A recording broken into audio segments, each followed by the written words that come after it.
Hi, I'm Jason Inman. And I'm Ashley Victoria Robinson. Welcome to Crisis Club, Episode 7. If you don't know, this is the series where we go issue by issue in this certain thing called Crisis on Infinite Earths. We learned that last time, remember? Because DC worlds live, DC worlds died, and we're gonna cry a lot in this one. If you haven't read this storyline, of course, there are gonna be spoilers. This video, we're gonna make a lot of sense about this event. We're here to explain it to you. Okay, issue 7 is called Beyond the Silent Night. Its credits are written and edited by Marv Wolfman, penciled by George Perez with inks by Jerry Ordway, inked as well by Dick Giordano and Mike DiCarlo. I think I made a mistake there. Letter by John Costanza, color by Anthony Tollin, and this was published in October of 1985. First off, Ashley. Spoilers right on the cover. Well, we gotta talk about one of the most iconic covers of all time. Has been parodied many times by many other different artists. And, I don't know, because there's also the cover where Cyclops is holding Jean Grey. I don't know which one came out first. I don't honestly know. Didn't do the research, sorry. It's, this cover, Crisis number 7, arguably the most iconic comic book cover of all time. It's certainly in, really? It's certainly in contention, right? It's it's in contention, yes. It's maybe the Spider-Man wedding cover, it's Batman jumping with the lightning bolt in Dark Knight. Dark Knight Returns. Like, there's a handful of them that come to mind. I would say the one where Spider-Man is walking away from his costume in the garbage can. Peter Parker No More, yeah. But I think this one is definitely up there. And I think, again, arguably, matter of taste, matter of preference, this is definitely up there. Well, take us into the issue then. This issue starts with another look at Alexander Luthor, who kind of looks like an Emmy statue, and we finally get a real introduction to Pariah here. Yeah. But he's decided to come and hang out with Lila now that she's not scary and she's not Harbinger anymore, if you remember from the last issue. So he shows up with her and Alexander Luthor and kind of explains what the deal is. And I love in the background, or in the sort of the bottoms of these panels, the whirling Earths and the universes, the planets. Like the multiverse going away. Yeah, I think it's the destruction in these issues, truly stunning. Well, there's some beats, there's little tiny things, but I want to move right to the crux of this issue. That is where Alexander Luthor and Pariah and Lila stand on an asteroid with Lady Quark, Superman of Earth 1, Uncle Sam, Captain Marvel, Superman of Earth 2, and Blue Beetle, sort of the representatives of the worlds that are left together. Yeah, they're all kind of the characters that we've had brief POV stints from in the 6 issues leading up to this. Yes. Now, we get into some of the cosmic-y goodness of the DC Universe. Now, at the time, this sort of stuff about Krona, which we're going to learn about him more about him, had been told once before this. Now we're sort of experienced, if you're a DC Comics reader, you're sort of experienced with what Krona is and all this stuff like this, but we're going to explain it all. So Lila tells them that the origin of all the multiverse happens when Krona, a scientist on the world of Oa. Why is Oa important? Oa is the base of the Green Lantern that they're sort of operating. It's where the Green Lantern power battery is and where the Guardians live. He is one of the Guardians of the Universe. What? Krona is one of the Guardians. He's a blue guy. Yes, but at this time, they looked like humans. They were tall and they were stretched out. So he performed a forbidden experiment that he wanted to look back at the time of creation, the moment of the Big Bang. And it has always been said that if you looked and you saw this moment, that like dangerous things would happen. Now, this moment is a big crux point for a lot of DC storylines, especially Jeff Johns' Green Lantern run, and it has also been seen in the DC animated universe. John Stewart, Batman, they go into the future. Yeah. We see Terry McGinnis, we see Hal Jordan shows up there, and they see, because this is what Krona sees, it is called officially the Hand of Creation. It's this panel where there's this hand and the swirling thing like that. They see it in the animated Justice League. We see it here. This Hand of Creation first appeared in Green Lantern number 40. It's also the same issue that Krona appeared in first, because Krona's first appearance, again, this was in 1965 is when this Hand of Creation first started up. So a long time ago, even at the time when this was being created. 20 years. Yeah. 20 years before this. Krona, by the way, is created by John Broome and Gil Kane, very famous Green Lantern things. Also, future fact, Krona is the guardian of the universe that first had the idea to harness the power of willpower. Now, he did not make the Green Lantern rings. No. But his first idea was a green gauntlet, yeah. which you later will see in modern Green Lantern storylines, where Hal Jordan, when his ring is on the fritz, he steals Krona. They call it Krona's gauntlet, yeah. And it sort of has like a backpack to it. I actually think it's a really cool design. If our lovely editor can find that picture, great. Throw it up there. All right. So basically, from this, so he sees the hand showing the universe, stuff like that, and an instant later, his viewer is blasted with energy and all that stuff like that. Now, at this point, this is where the antimatter universe is formed.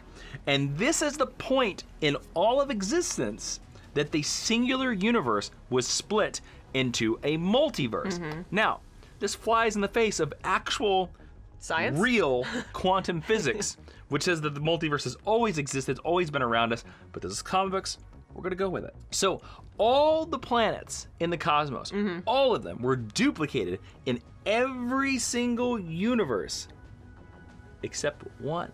Except one planet. One planet was not duplicated. Actually, care any guesses? Moga, the living planet. No. Ego, the living planet. No. Oa. No. Oa. Oa is the only planet that does not duplicate it throughout the multiverse, which is a little weird because there are Green Lanterns, but again, comic books, we're gonna go with it. Yeah. Oa's soul twin is the antimatter universe in the antimatter planet known as Quard. That's with a Q. Ashley, do you know the importance of Quard? No. Quard is home to this race called the Weaponers. And the Weaponers of Quard are who build Sinestro's yellow power ring. Oh, that's interesting. So the Owens, feeling responsible for Krona's actions, basically mucking up the universe, right? They decided that this action had created evil and sort of unleashed a Pandora's box of evil into the universe. So they decided that they needed to make a force to corral, yes. Their first attempt was the Manhunter robots, which of course we know through Green Lantern lore and stuff like that. Those actually proved defective because the Manhunters murdered an entire universe, which actually leads into the storyline of Blackest Night, and specifically concerning the character Atrocitus, who is a Red Lantern. His planet, Yzmalt, was one of the ones that were completely burned alive by the Manhunters. Wow. Also, it's later shown that the reason why the Manhunters didn't work is because Krona used a little piece of malware in the Manhunters, because Krona was sentenced to exile, and before he left, he did a little tickety. Little hackety. Yep, and he malwared the Manhunters. Wow. Yes. So the Owens came up with a second, better solution, which of course is the Green Lantern Corps. He's a drunk pilot for birth. Yeah, I'm Hal Jordan. I'm a pilot. At the same time that all of this was happening, the Anti-Monitor woke in the antimatter universe. What a great universe. And he sensed the Monitor in the positive universe. Which, of course, he's the opposite Yes. of.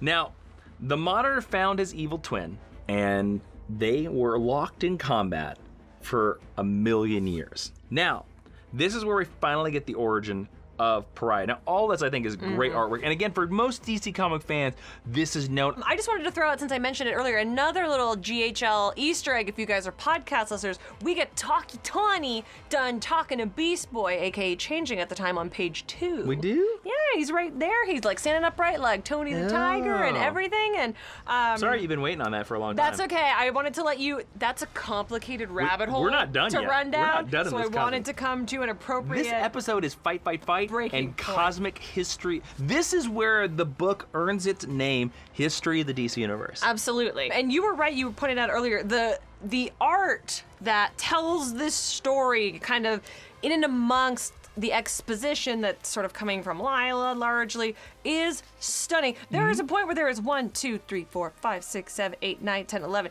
12, like an average of 12 panels on the page. That's George Perez, man, master. I mean, Master. or as we say again and again, just the best, but I can't imagine how long this took. And that's why there's 3 inkers on the book. That's right. All right, continue. Now, we learn the origin of Pariah finally.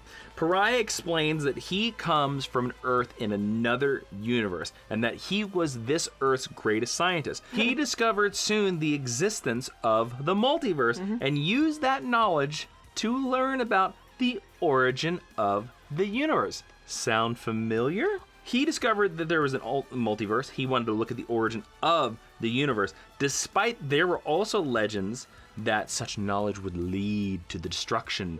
Well, anytime anyone gets anywhere close to the origin, the god, the goddess, playing at God, you get punished for it. So he observed the beginning of the universe while protected in a chamber constructed of antimatter.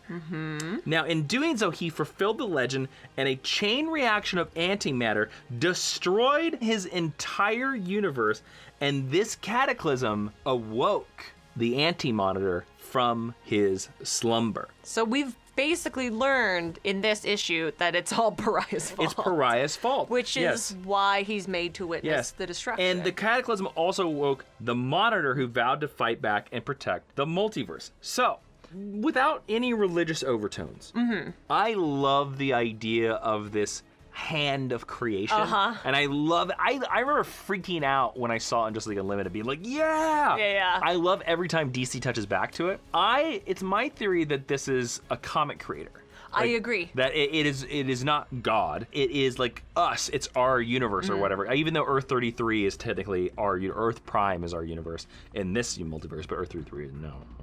Anyways, comics, guys. And we were talking about which DC comic creator we think it is. Now, I talked about that I thought it might be Carmine Infantino. It might be Gil Kane. But you know what? I'm gonna change that answer. Obviously, because he changed so much and he basically created the modern DC universe, I'm gonna say that hand of creation is Marv Wolfman. So I kind of have 3 thoughts on who it could be. Sure. I actually think the most obvious, because it's probably what was used as a reference, is George Perez, which kind of goes along with your Marv Wolfman idea, because they worked so long as a team, and all of their informative, transcendent work is as a team. I also think there's a valid argument to be made for either Siegel or Schuster. Sure. As the 2 people who ushered started in superheroes. Yeah, what we know and love about this universe and contemporary superheroes. But as a Perez stand until I die, that's who it is in my headcanon. I would love to hear from everyone watching this who you think the hand of creation please let us know in the might comments. belong to, because this is something that we could all argue about until the end of our universe as well. Okay, so all the 5 Earths begin to merge, and we get to see this big page where there's all these characters. There's Spectre, there's Power Girl, 15 there's panels. There's the Human Bomb, Freddy, Captain Marvel Jr. and Mary get a nice little conversation here, and then Alex reveals that his secret power and his destiny is that since he is composed of positive and negative matter, that he can open a portal between their multiverse and the antimatter universe. So he does so. They kind of like Moses.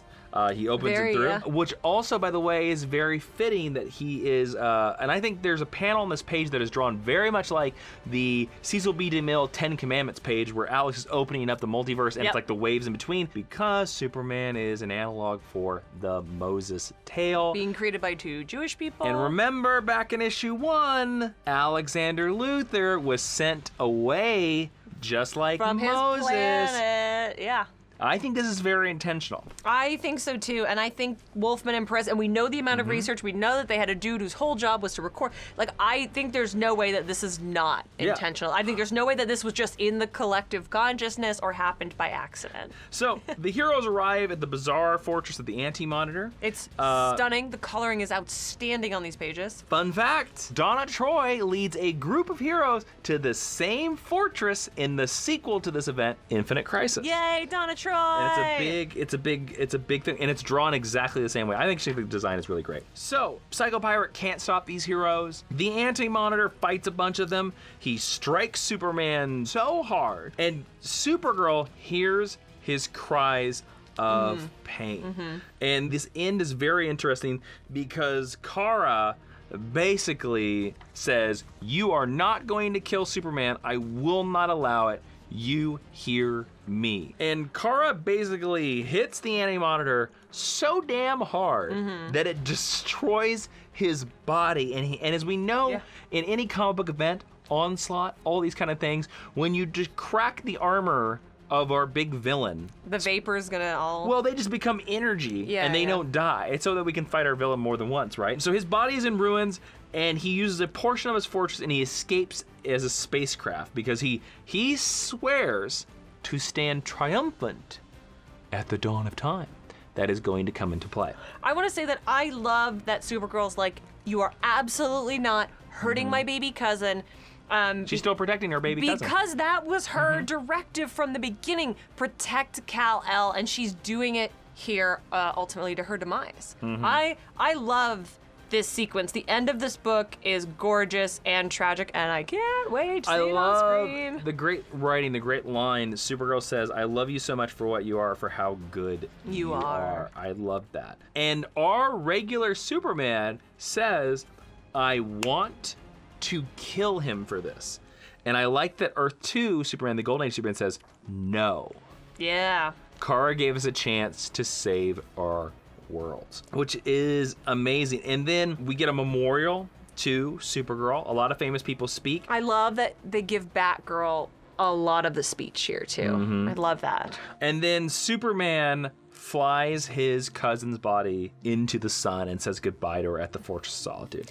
So now it's time to say goodbye, Supergirl.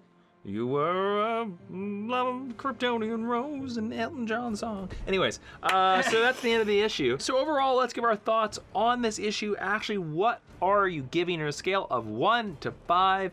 Crisis Worlds? I don't even remember. Do we have a rating here? I don't remember. Anyways, Crisis Worlds. What do you give this issue? I mean, 10 out of 5. 6 out of 5. Yeah, give it 10 out of 5. 5 out of 5. There you go. There is a reason that this is, besides the cover, one of the most iconic, one of the most important comic books ever published, and why this death mattered so much, and why Kara stayed dead for a long time. She did. This is a good end. If we never saw any Supergirl ever again, this still would have been an incredible way for this character to go out. This is also, because we're in the latter half and we're starting to lose geography, we're starting to see things come together. We're getting things explained that in issues 1, 2, and 3 were oblique concepts. This is, you can tell, there was a big fight last issue, but this is where we're kicking it into high gear, and I am freaking here for it. And the 15 panel pages and the colors, like, this is comics at its finest for me. Sure it is. So 5 out of 5. I love it. It's great. How about you? 5 out of 5. It's a great issue. I mean, it's not. I can't add anything else to that. It's so great. All right. So there are some other issues that tie into the story. They are, here's the official order from the Crisis Companion. So you read Crisis 7, then you read Blue Devil 17, Infinity Inc. 23 and 24, Legion of Superheroes Volume 3, number 16 and 18. I did not stutter. 17 has nothing to do with this event. DC Comics presents 87, Superman 414, Omega Men 31, Blue Devil 18, Vigilante 22, and then you're ready to read Crisis on Infinite Earths number 8. It's gonna be good. We're in the good stuff now. All right, let's talk about Crisis on Infinite Earths issue 8. Ashley. Jason.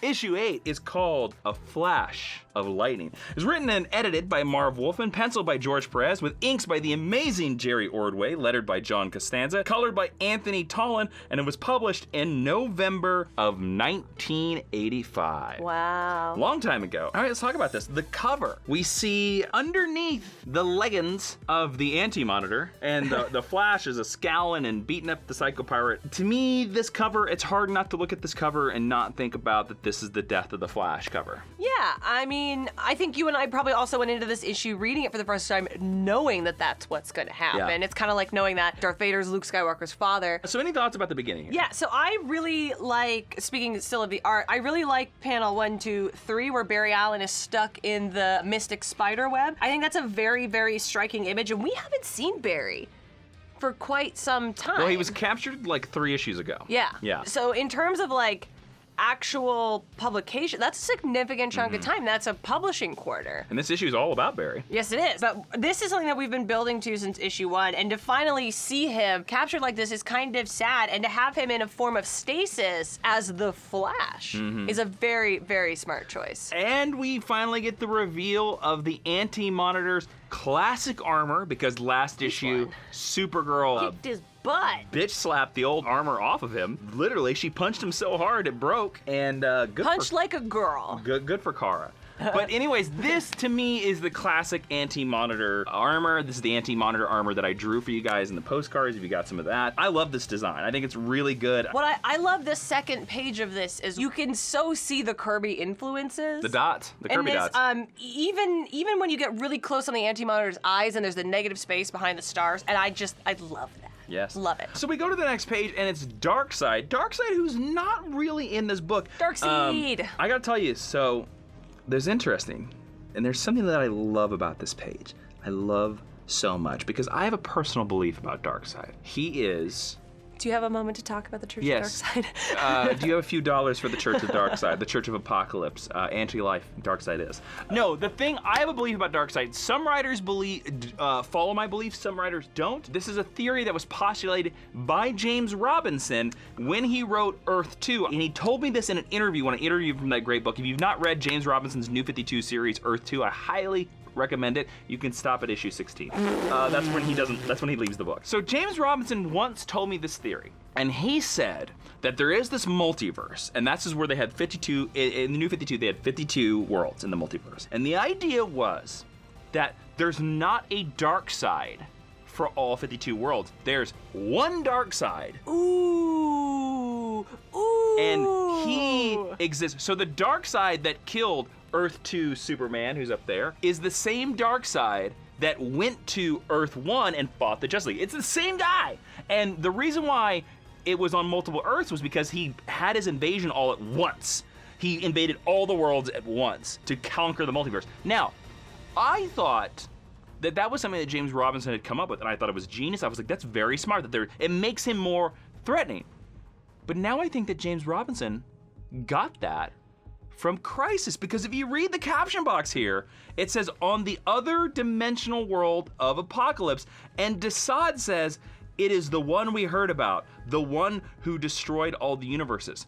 Now, from their vantage point, they can see what's happening in the multiverse. They can see all the verses. But they're not destroyed, which means they're outside the multiverse. Does that mean that there's only one of all the new gods? Yes. So there's only one Barda, there's only one Scott, and there's only one Orion. Yeah. So yeah, so Darkseid again, like, I think we're just name checking him and doing stuff like that. So we get the Green Lantern Corps, there's not much to say here, I don't think. Yeah, the Owens have been pretty prominent the last couple issues. Anything you want to talk about in these pages? Because I kind of want to skip ahead to the Atom. I just want to say that we get a Legion cameo. My Legion boyfriend Brainiac 5 is in it. My Legion girlfriend Saturn Girl is in it. I'm very, very, very excited about that. We can skip to the Atom, because then the next thing I want to talk about is several pages past that. All right, Ashley, I want to talk about, so you might notice that they're trying to fix Red Tornado here because he's been destroyed, right? And you see the Atom here, and the Atom is looking like Scott Summers. Yeah, Ray Palmer. but do you notice something weird about his costume here, Ashley? I don't know that much about Ray Palmer. The Atom, don't notice that he has this weird necklace and this weird skirt and a sword?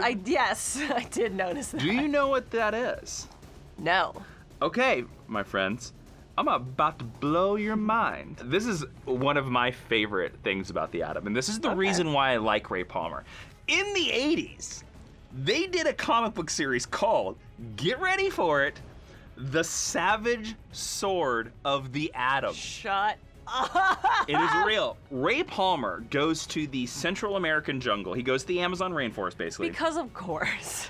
And he shrinks down to like subatomic levels, and he finds this whole other like sort of microverse, but they don't call it the microverse, that is sort of like Conan the Barbarian, and he gets stuck in this world, and he joins this world, and he sort of becomes like a knight in this subatomic world. So the costume, oh my god, the costume that he is wearing and the sword that he's carrying is from the Savage Sword of the Atom. It's very dated. Okay.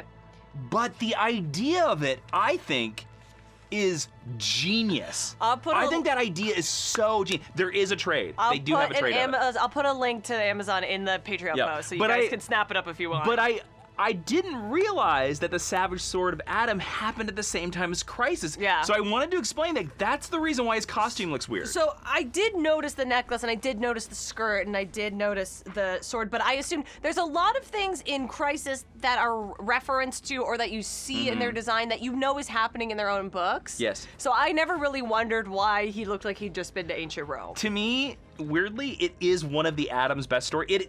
Savage Sword of Adam is the reason why I like Ray Palmer. Yeah. So yeah, there you go.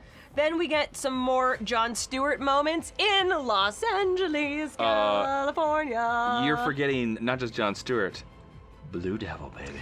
I like to pretend that I'm uncomfortable with the way Blue Devil is portrayed in his little He's a movie star. James Bond shorty shorts. And I don't mean to yuck anyone's yum. I'm sure there's a whole group of people who really like Blue Devil, but he is not for me, so we're gonna skip over that. Firehawk gets a new costume in the next page, with something that's very interesting. Awesome. I would kill to see someone cosplaying that costume. It's stunning. So Blue Devil gets sucked into a portal. Blue Devil, if you don't know, he's an actor that made a deal with the devil, got trapped as this devil. He has a power, whatever. He gets sucked through this portal. He gets sucked into the Vega system. And he meets some of the characters of the Omega Men, and he's actually trapped in the Omega Men series for the next 4 to 5 issues. So that's where he goes through this portal. But I'm gonna say, it's interesting. The reason why we're so knocking down on points is that a lot of this issue is literally kind of set up. We're kind of biding our time. We think the Anti-Monitor is destroyed. We're basically returning to the style of issues that we had in issues 1 and 2, because everything that was established in the early issues of Crisis, which we still liked and rated very highly, paid off with the death of Supergirl. So now, even though Barry dies in this issue, we're resetting because we have to reestablish all of the dramatic tension for the rest of, because we're a little more than halfway through the book. We're in the second act. Yeah. I think. If I were to put this into movie 3 acts, I think it's 1 to 4 is the first act. When all the multiverses are destroyed, except for 5, that's Act 1. And I think from that point to Barry Allen's death is Act 2. Which and then is basically this issue. Well, no, but it's 5, 6, 7. Oh, sure. And then this is 8. So it's 4. So it's 4 issues, 4 issues, 4 issues. That makes sense. Yeah. Math. Because the end of this is just fight the Anti-Monitor for 4 issues. It's awesome though. It's completely awesome. I'm not saying that. Yeah. All right, so let's talk about Barry Allen overcomes the Psycho-Pirate just through sheer force of will. I just want to talk about, I love when he breaks out. I love the line work where he's running. I just think the way they draw the Flash's speed in this era is beautiful. What do you think about Barry Allen turning the Weaponers of Cord against the Anti-Monitor? I like that with the Psycho-Pirate. In issue 7, we kind of had we had Pariah's origin, and we had the Monitor and the Anti-Monitor's origin with gorgeous art when they're fighting each other. Quard is a cool idea. Yes, they look stupid. And if they only exist to give Barry Allen something to punch, honestly, I'm fine with it. That's kind of what they exist for. Yeah. But the Weaponers of Cord are like an old Green Lantern thing. Okay, so this is it. This is Barry Allen fighting a bubble again. Fighting a bubble of energy, running against energy, which is a lot of Flash stories. But this is antimatter energy. This is the Anti-Monitor's cannon that will destroy existence, basically. So yeah, he runs against time. The panel where you see him shrink into a skeleton is probably one of the most famous panels of all time. But I love that we see finally from Barry's perspective the cameos to Batman, the Joker, and Kid Flash that happened in issue 2 of Crisis on Infinite Earths. You and I have said several times that this is the most important thing that Barry Allen ever did. I will die on that hill. And that you and I have both felt this. Let's talk about this. I specifically, I can remember I was reading a lot of DC comic books. I was buying a lot of comic books back then. I still do, but I was going to the shop and physically buying a lot of comic books when they announced Flash Rebirth. Yes. And when they announced that Barry Allen was coming back, and I can remember immediately being disappointed. Before I'd even read issue 1, being like, that's a terrible idea. So that's funny. I was kind of in that same place in my life and in my collecting habit. I was also very disappointed. Yep. Everyone I know who was excited about it was an older comics reader who had grown up on Barry Allen, which I completely respect and empathize with. Well, I want to bring it to this.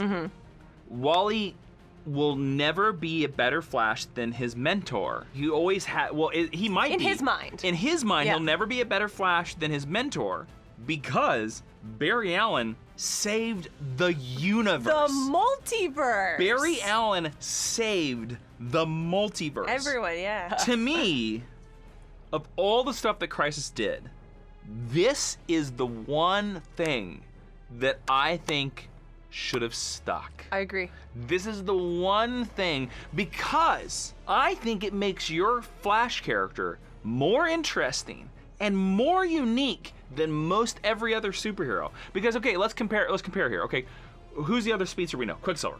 Flash. All right, cool. Yeah. They both run fast. Okay, cool. How does that make them distinct? It doesn't. Quicksilver just runs. All right, cool.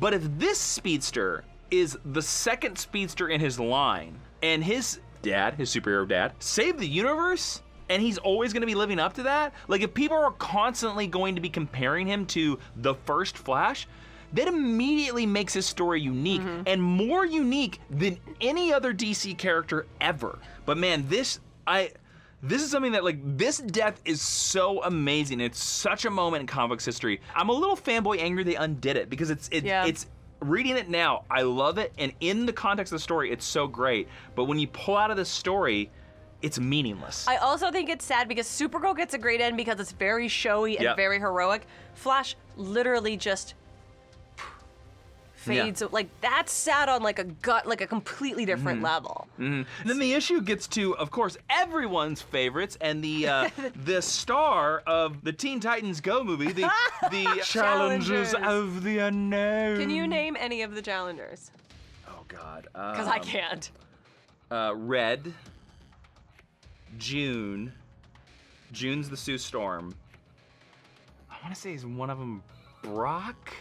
I don't know. That would make sense. Rocky! Rocky! Is one, oh my God, so it's Reed, Sue, Ben. Yes. Oh, I didn't realize they were literally the Fantastic Four. Yeah. They're literally the Fantastic Four. except it's 5 members instead of 4. Yeah. But anyways, they're there, and it ends with the Spectre. An awesome splash page of the Spectre. But there's something very nice here. There's a nice moment where we get a eulogy for the Flash. We get the logo on the last page, 1956 to 1985. Pretty good run, Barry Allen. And with this quote that says, "Oh, why should the spirit of mortal be proud? Like a fast flittering meteor, a fast flying cloud, a flash of the lightning, a break of the wave, he passes from life to his rest in the grave." William Knox, 1814. Need more poetry in comic books. And I know you probably think I'm joking, but I'm not. The reason Crisis on Infinite Earth is this good is because the creators read things like this and take inspiration from that. Well, the title of this issue comes from that poem. Absolutely, Yeah. but so I really encourage people to explore as much art as possible because you never know where it will have a really meaningful impact. So, that's the end of the issue, and we gotta say, goodbye, Barry Allen. We wish that you had stayed dead. Yeah. Okay. So, Ashley, let's get to the rating of this issue. Overall thoughts on this issue. The rating, based on a scale of 1 to 5 worlds, or whatever we rate this. It's not Bregos, but I think it's worlds. Adam, our editor, uses worlds, so I think that's lovely. Cool. Thanks, Adam. You did the work for us. By the way, we need to give a mad shout out to our editor. I'm gonna mispronounce his last name, and I apologize, Adam. Adam Slechta. We love you. You're very good at your job. I'm sorry, I probably missed it. He's very good. You should also give a mad shout out. When we did Crisis Club, we knew that we needed somebody to help us out on this, and he's the one responsible for all the amazing graphics. The and all cool the work. logo. He's doing this thing now in the beginning. I don't know if you've seen it, where like he flips through the issues of Crisis. Oh yeah. It's awesome, man. All right, anyway, so he does worlds. Okay. For our rating. So I guess it's like we're doing worlds. I can't. My hands don't make a heart, Yeah. but this is supposed to. Round of applause to Adam, who's astounding. Speaking of ratings, you know what my rating of Adam would be? 5 out of 5 million worlds. No, 5 million out of 5 worlds. Wow. Yeah, flipping it. Wow. Flipping it. Sometimes you say Adam, and I don't know if you mean our Adam or if you mean the atom. He is our Adam. I know that. But I don't know who you're referring to. The atom or the Atom. Yeah. The savage sword of Adam. Adam, put a fun picture of your face up right now with the logo, the savage sword of Adam. What's your rating? So I think issue 8, like we said, it's a little bit of a reset. Yep. It's a little slower than the last couple issues that preceded it. However, I think just based on the death of Barry Allen, which is so wonderfully executed, Yes. and the impact of this issue not only to the overall story, not only to comic books, but to pop culture. I mean, I think it's gotta be like a 5 out of 5. It's truly epic in the literal sense of larger than life and powerful. Yes. It's epic. How about you? No doubt, 5 out of 5. Yeah. I think it's slower because of the death of Barry Allen. I think he was deliberately pacing this issue because he was like, I don't want to put anything in this issue That will overshadow. That's going to overshadow Barry's death. I think that is a conscious, deliberate choice, and I think that's why Marv Wolfman is an amazing writer. So 5 million out of 5 stars to Marv Wolfman. So there you go. So if you want to read the full Crisis lexicon, there are some other issues that tie into the story. You read Crisis on Infinite Earths issue 8, and then you read DC Comics Presents 88, Justice League of America Annual number 3, Green Lantern Volume 2 number 195, and then Superman 415, and then you're ready for Crisis on Infinite Earths issue 9. Wow, that's a lot less tie-in comics than usual. They're generally going to be a lot less now. All right, well, thank you for watching. We'll see you back here soon for the next issue of Crisis Club. It's because of your support on Patreon that we were able to do Crisis Club. Some past worlds died, some future worlds died, and Barry Allen finally ran right, didn't he? And then he died. I'm Jason. I'm Ashley. Crisis Club! Wow!